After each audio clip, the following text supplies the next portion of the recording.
Today on Locked On Red Wings, we bring in Sam McGilligan of McKeens Hockey to help us profile Matthew Savoie.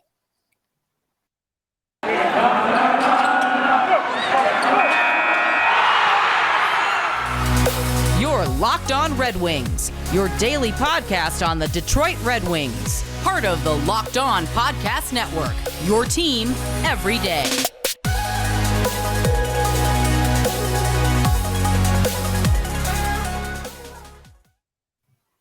Welcome back to the Locked On Red Wings podcast. We are your hosts, Brian Fisher and Scotty Bentley. Scotty also host over at Locked On Tigers. Thanks for making Locked On Red Wings your first listen every single day. We are free and available on all platforms. Today, Scotty, we bring in friend of the podcast, multiple-time guest, first time I've ever spoken to him, Sam McGilligan of McKeens Hockey. Sam, how you doing today, man? What's up, gentlemen? It's been a minute. Yeah, it has been. The podcast season is just ramping back up. Yeah, you're gonna be a guest on a lot of shows, I'd imagine, over the next month or so. We'll see. You fellas at McKeens Hockey tend to be favorites in the Locked On NHL network. I've noticed. I think 2 weeks ago was it last week we had Scouch on, and the day before he was with Locked On Blue Jackets. So you guys are all over the place constantly, but it's because you guys are professionals and you do a really good job of profiling these prospects. And that brings us to today's prospect, our first prospect profile of the 2022 NHL draft season. And that's going to be Matthew Savoie. A lot of you may be wondering why we're not leading off with Shane Wright or Logan Cooley, who are, presumptive or popular picks for 1 and 2. Well, that's exactly why. They're 1 and 2. Red Wings are picking 8th. Matthew Savoie quite possibly could be going in that top 5, but we talked about it with Scouch, Sam, and he said that there was a lot of possibility that after 2, it could be kind of a mixed bag of who goes where, and that's why we want to start with Savoie, because Scotty and I are in the camp that really what the Red Wings need to do this year is draft a center, and Savoie is that first center who could be available for the Wings if he were to fall. And he had 65 games played with the Winnipeg ICE this season, where he had 35 goals, 55 assists, and 90 points of the Western Hockey League. Sam, what have you seen out of Savoie that makes him that top 10 talent? Savoie is as dynamic a player as you can find in this draft. That is what you're getting when you draft him. You're looking for a guy who's as mobile as you can find, and constantly a threat in motion, unbelievable set of hands, pretty decent shot. I underrated the shot anyways initially. Can be quite the effective power play player. He has a lot of upside based on the tools he has. Just like an insane amount. If he gets developed properly, Savoie could be a monster that people look back on and go, wow, how did he slip? So the one concern, though, that a lot of what I've been reading, a lot of these writers have had on Savoie is that he's a little bit undersized. He's 5'9", and he's about 180 pounds, which he's 18, so there's still room for him to grow. He could still get bigger yet. I mean, Pavel Datsyuk infamously was drafted like at 5'10" and grew to be, a little bit taller than that. Do you think that size is really going to be an issue for someone like Savoie, and could that be a reason why he maybe could fall to the Red Wings at 8? Size is part of the problem, but there is a massive problem in Matt Savoie's game that I'm realizing more and more. Like, I actually did 3 viewings this morning just to, prep for the podcast, because it's been a while since I've seen them, and they really stood out more than ever. Matt Savoie has an issue with handling pressure. The NHL is a league where pressure just is coming nonstop all the time, back to back to back. Just you beat one guy, there's a second guy in your face, you somehow beat him. Well, now there's a third guy, and the first guy you beat is now also behind you trying to get you. It's just, it requires super snappy decision making. And right now, Savoie kind of can dwindle under the pressure sometimes. Not in like dwindle as in he's playing poorly or whatever, but he's not as effective as he can be.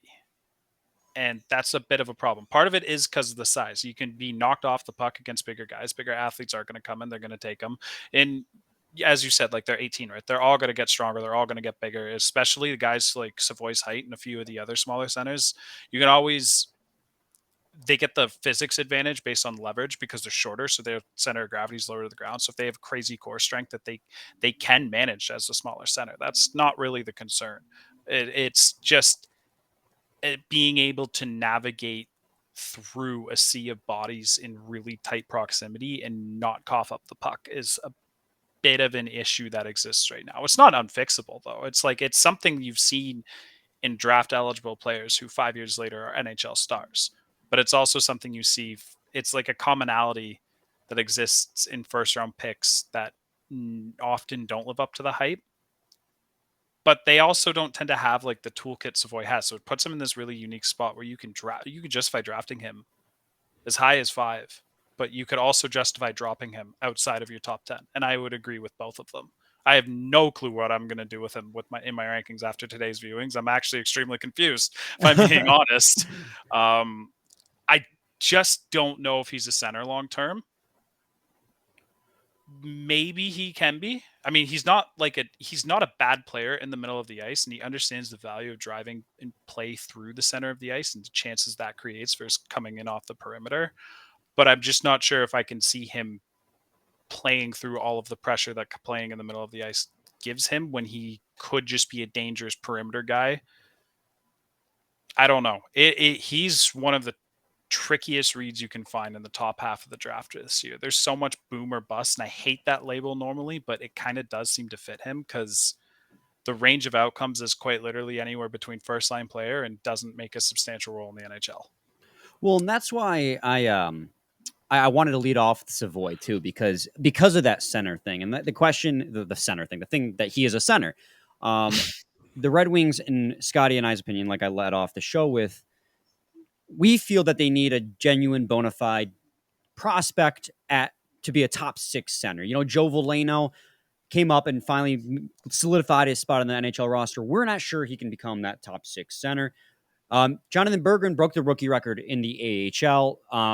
He's probably the best candidate. You also got Theodor Niederbach in the wings and Elmer Soderblom, but we don't really know if any of those guys can become that second top 6 center that the Red Wings need to pair with Dylan Larkin. And so that's why, leading off with Matthew Savoie, and the reason why this is a position we're looking at, because if the Red Wings want to build a contender, it's a position of need. And it's something that Savoie has that the Red Wings desperately need is the fact that he's a right-handed shot.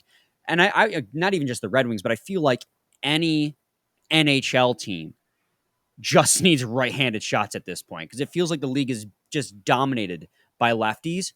And I don't know how much an advantage you think that could give him at the NHL level, especially if he manages to shore up those weaknesses that you said. But do you think that the fact that he is a right-handed shot might be able to give him that slight edge in draft position, just because of the fact that it's so hard to come by right-handed shots these days? That's a team-by-team thing. There could be a team out there that places extra value in which hand is, or what the release is, but I personally don't think that's the way you should be drafting, because that could really open up to, it's kind of one of those like you're staring at a tree and missing the forest situations. I mean, It's not always, but it can open you up to that. And that's like, it goes with like anything, looking for any specific trait. Like, oh, we desperately need a top 6 right-handed center. Looking for that might just end up harming you in the long run, because you become so focused on the player, and then, you know, they're still like a great prospect, right? Like Matt Savoie is a legitimately great prospect. Don't get me wrong. And let's say it's Matt Savoie and Frank Nazar, who are both undersized players who could play center down the line and drive play through the middle. If you have both on the clock, your justification for taking Savoie shouldn't be that he's the right-handed shot, because there's a lot of details that separate their games that are way more important in terms of determining how you're going to develop them, their NHL likelihood, all of that. It wouldn't be my go-to move. At the very least, what I will say is, if everything else was equal, yeah, it's a tiebreaker.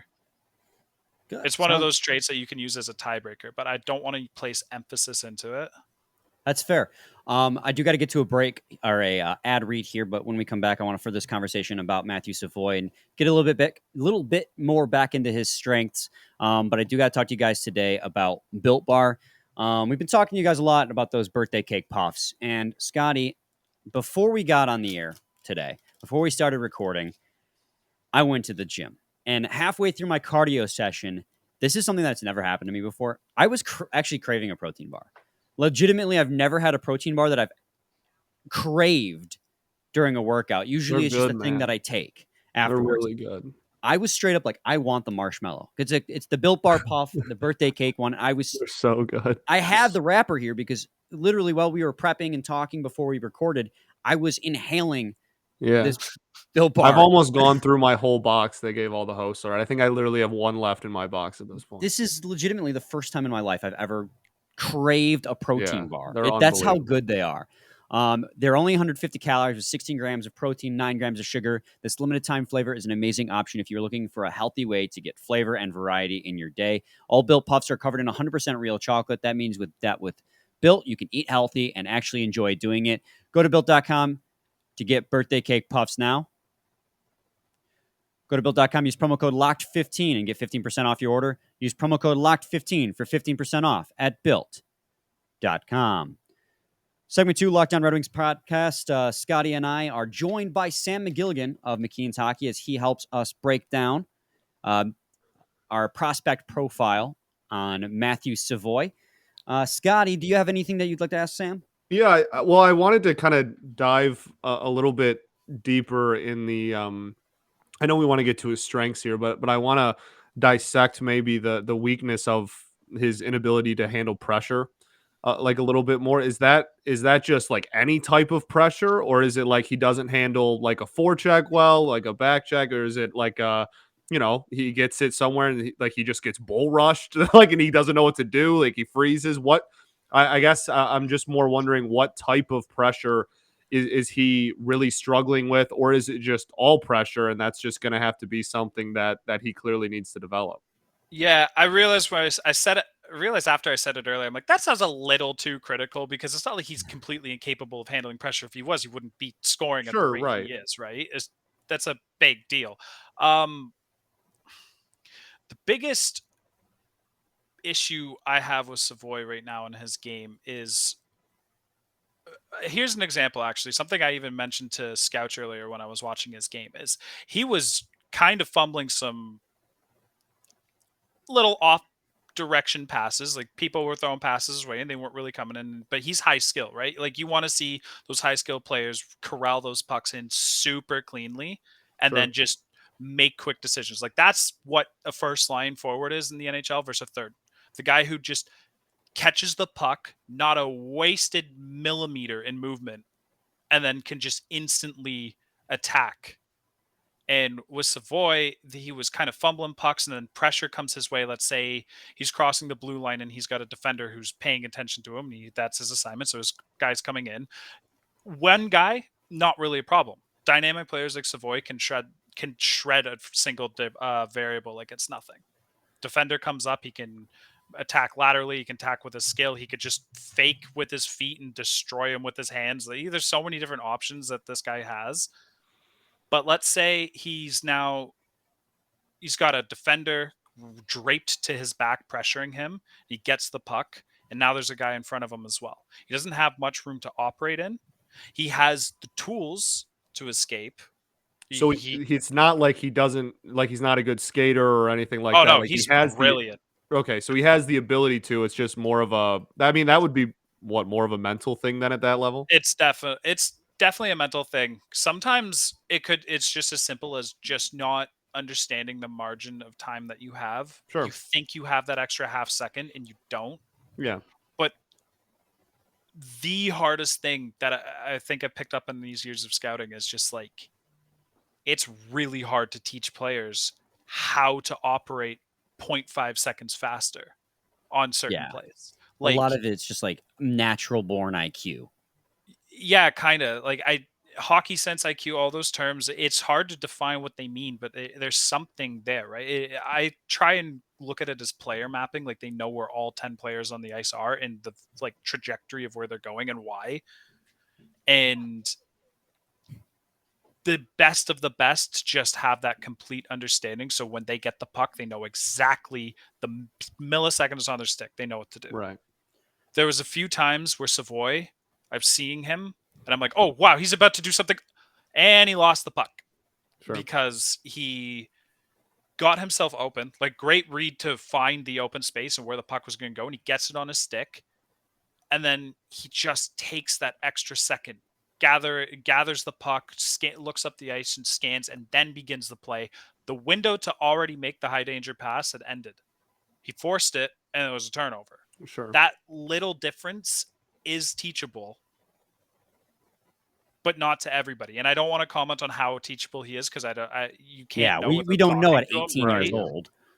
Just going off of historical trends, it's not in his favor.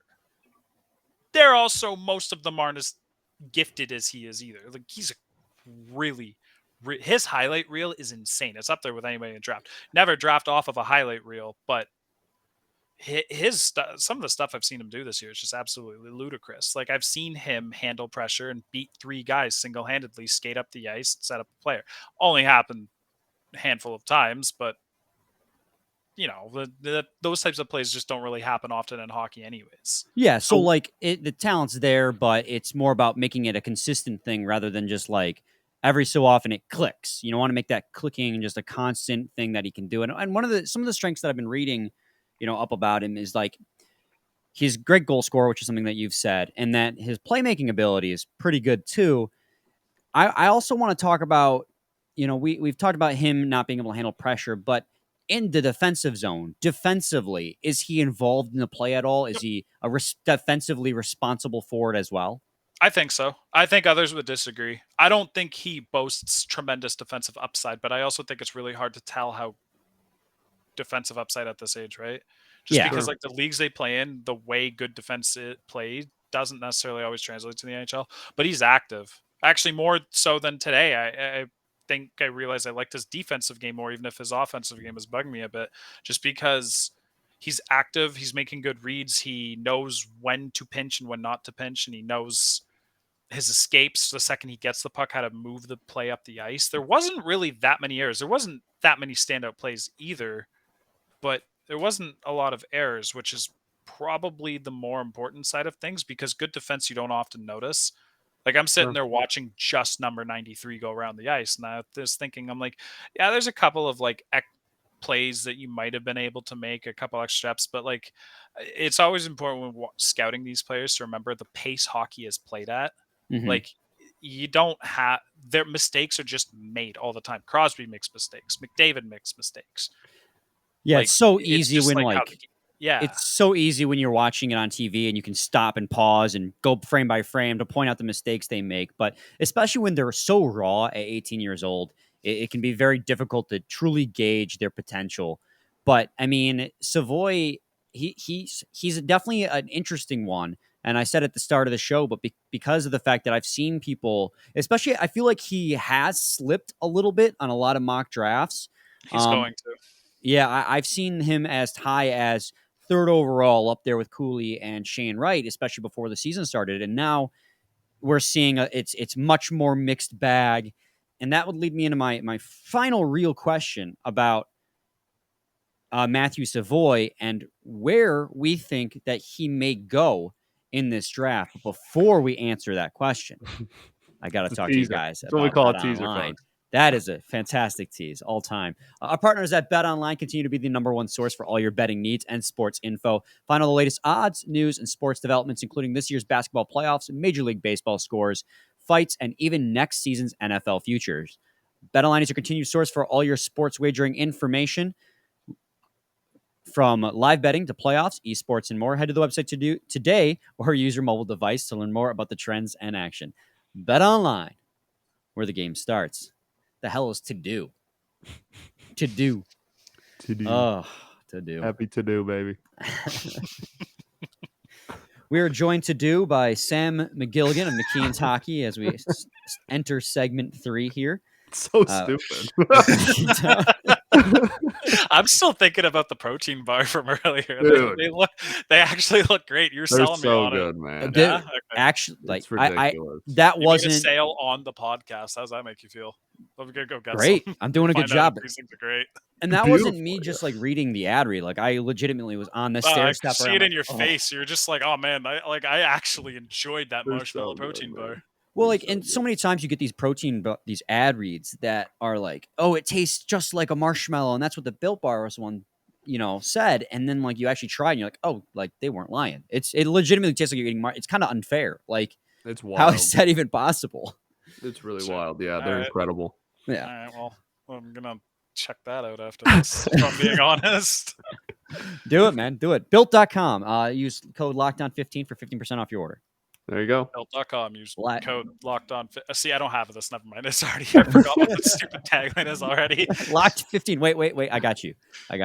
We'll leave this up for the rest of the show for you. There you go. Built.com. Locked 15 and get 15% off your order. We're talking about Matthew Savoie, 2022 NHL draft eligible prospect. He plays center. We're with Sam McGilligan, writer and a scout and a video and data analysis for McKeens Hockey. Get all the things in there. And I'm going to throw you kind of like a loaded question and maybe kind of one you might have seen it coming, but we weren't like prepared to tell you or we didn't prepare you with and tell you before the show had started, as I fumble my words magnificently here.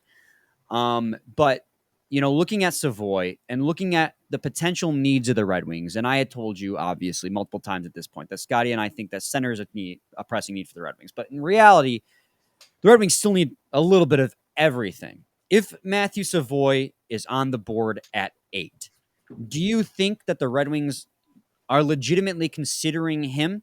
And I know that's the loaded question part because we don't know what the board will look like. And then the other question is, overall, where do you think that Matthew Savoie could fall in this draft? Okay, so Bob McKenzie just recently released a little bit of like a teaser of the upcoming list, and that's the one that's really most accurate to how the actual draft is going to go because it's People not his love own McKenzie.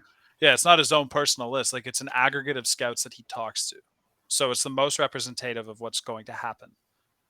Not always perfect, but it's pretty accurate. And Savoie's now slipped to, I think it was like 7 or 8 or something like that, which isn't crazy. It's exactly the Detroit range. I think he might slip a little further. Smaller player, can be pushed off the puck by overly physical guys, sometimes struggles to make pressure.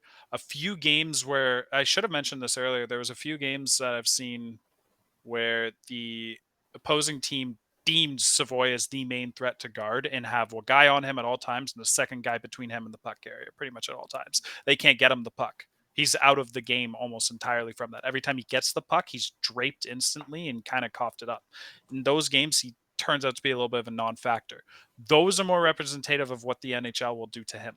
So there are a lot of concerns, and NHL general managers specifically do not like those concerns more often than not. Those are the type of players who slip year in, year out. There's always a few guys where the public are like, how is he falling? And almost always it goes back to they don't handle pressure as well as like the average person thinks they do. Sounds like you're talking about Philip Zadina. A little bit, but I was a huge Zadina fan back in 2018. So we all were. I had him let's third. be honest. I had him third. So. He's still young. Yeah, he's actually a good player, but he is a bit of an example of kind of like what I'm going for. Although I don't really remember too much of his play because I didn't have Instat back then. It was also 4 or 5 years ago now. It's been 4 years since Zadina. Oh my god. Anyways, I don't know. Detroit's considering him. Everyone's going to consider him at their pick, I think. But whether or not they pull the trigger is going to be a different question entirely. It only takes one. He could go 6th. He could go 9th. He could go like 20th. And I don't think it's as unreasonable as it sounds at this current time. Although he's probably going to go like 6th just to make this age crap now. But he's someone you consider, right? But the thing is, it's like you guys do need a top 6 center. I agree. That is the thing to go for. Only if it's the right pick to make, though. You can't just because you need a top 6 center and you draft them there, that doesn't force them to be a top 6 center. That's just what you need, right? Like, you might be throwing away extra value at the pick if Savoie turns out to just be a middle 6 winger who kind of just complements bigger players and can't do as much with the puck as he's used to. And then you're looking back and you go, well, Juracek was still on the board and he's a first guy somewhere. And don't, like, you guys have defense everywhere. We need it. Yeah, you guys have defense like crazy right now, but even then, it's just like the idea of a Maurice. We have one at the NHL level, though, so that's the problem. I think Edvinsson is kind of a pretty solid lock at this point. The step forward he took this year was insane. Yeah. Yzerman stopped just short of saying he was a lock during. Yeah, he literally said everything but he's going to be in the NHL next year. Yeah, he's probably going to be in the NHL next year. And if not next year, then without question the year after. And he'll probably be a pretty big contributor soon. And then you add, let's say it's 8th overall and David Juracek is still on the board. For me, I take Juracek. I don't care what the positional need is, especially because the idea of a Moritz Seider, Simon Edvinsson, and David Juracek blue line is the dumbest thing I've ever heard. Everybody is getting launched 80 feet into the stands, and there's nothing anybody can do about it. And those don't guys forget, are monsters. William Wallander also was the U20 player of the league in the SHL. Wow, that's a terrifying top 4. That actually works perfectly because there's double right hands and double left hands. Yeah. That could be one of the most ridiculously scary top 4s if everyone hit their ceilings. So with Savoie, so you think that there are some players, like you said, that at 8, if they're on the board, you take them no matter what. He does not fall into that category. No, my list currently has right at number 1, and then like a clear tier that's the head of the draft. It's Logan Cooley and Juracek. And then it's also Brad Lambert, who me and Scout are on an island pretty much at this point, it feels like. But, we got Scout's opinion on that. Over him last week, yeah. Yeah, like Lambert is also a player that if I'm Detroit and it's 8th overall, I'm taking Brad Lambert. Like, that is my pick. I'm going to say this on every podcast, I feel like this is for the rest of it. But like, for me, I have Lambert number 2 for a ton of different reasons. Most of them being that this guy has legitimate first line center potential. If Savoie's on a first line, I don't think it's coming at center. I just don't see it happening. Lambert could be better than Larkin.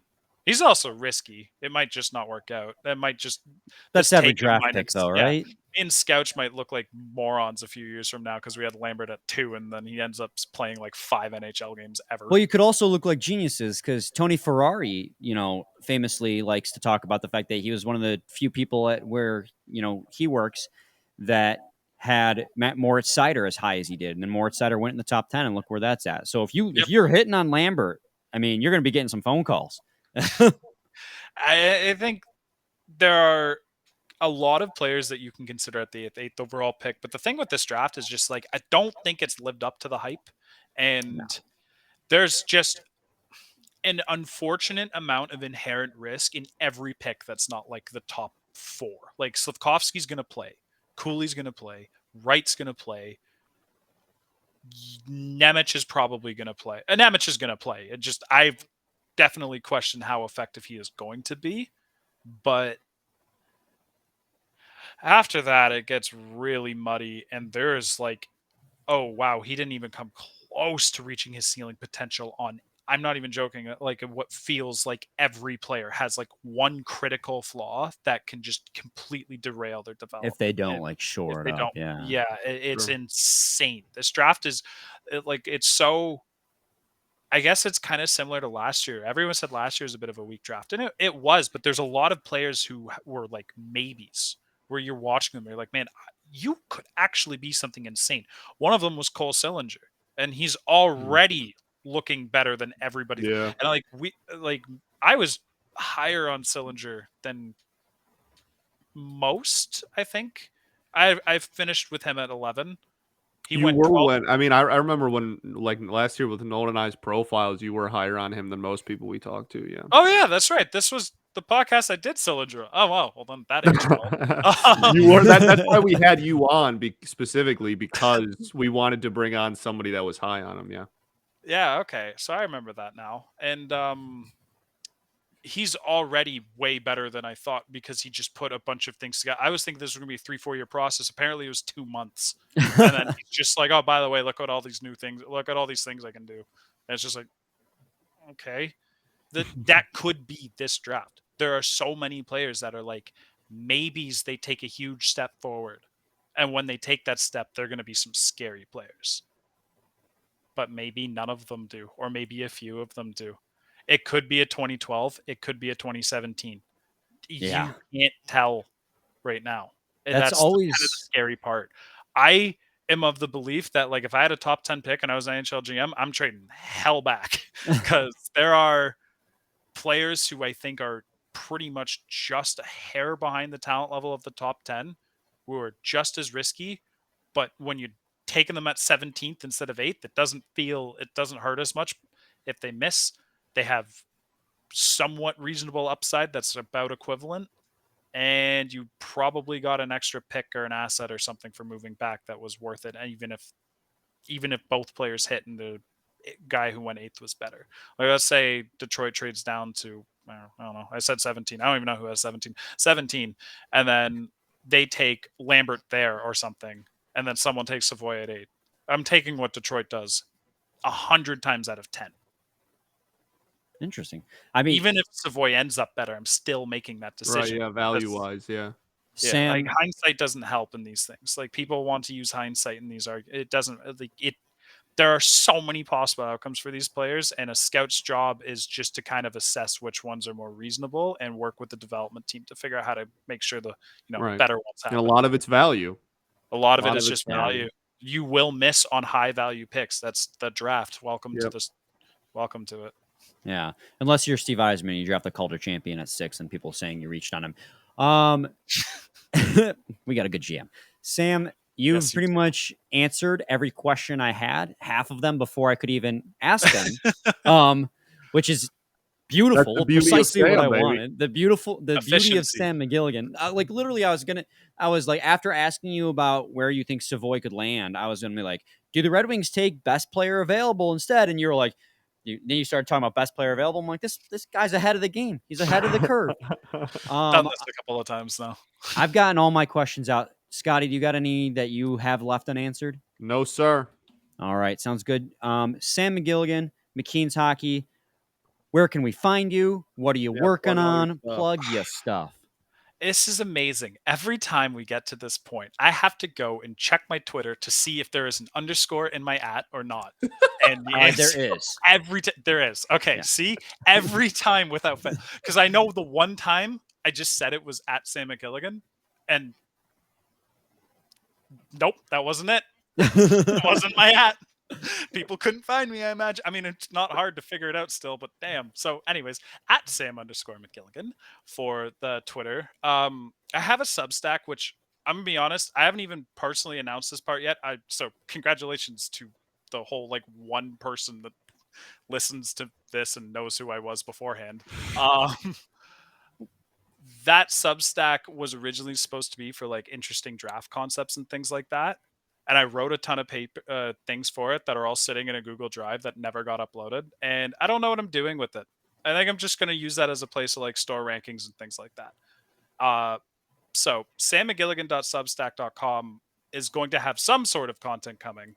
I just kind of can't advertise what it is yet because I don't know. I'm not It's going to sure be if hockey content, right? yeah, it's going to be hockey, but I don't know if it's going to be theoretical stuff, if it's going to be like specific stuff tailored to prospects or anything in between.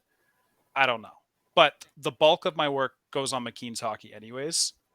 So Which, follow if you're McKeens not Hockey as well. if you're not following McKeens Hockey, you got to already. I mean, you guys have, our listeners have listened to you and Scouch a ton. We know you guys are intelligent, know your stuff. So if you're not following McKeens Hockey already, you're really missing out on really good analysis on the NHL and the draft. Appreciate that. Thank Of course, man. Yeah, so that's pretty much it. Like, I don't have much going on with that right now. Almost everything I do comes out through McKeens anyways, and then if a ranking post comes out, it typically goes on the Substack. And then maybe if I ever find something fun to write about, I'll post it. But kind of just keeping that one open anyways to whatever. All right. Well, thank you. Sam, we appreciate you Yeah, coming on and appreciate talk you, to us. brother. We're going to I'll probably be reach back, out. I imagine. I was going to will say, we'll, absolute. I cannot guarantee many things in this world. That is one of them. the off season is a marathon, not a sprint. So there are going to be a lot of opportunities for you to come on and help us break down prospects. Because Yeah, let's let's do be it. honest, you guys watch those way more than we watch them. You know, being hockey Red Wing centric here, we don't get a lot of opportunities to watch some of those a lot of those prospects. So having that insight from you guys is invaluable to us. Yeah, awesome.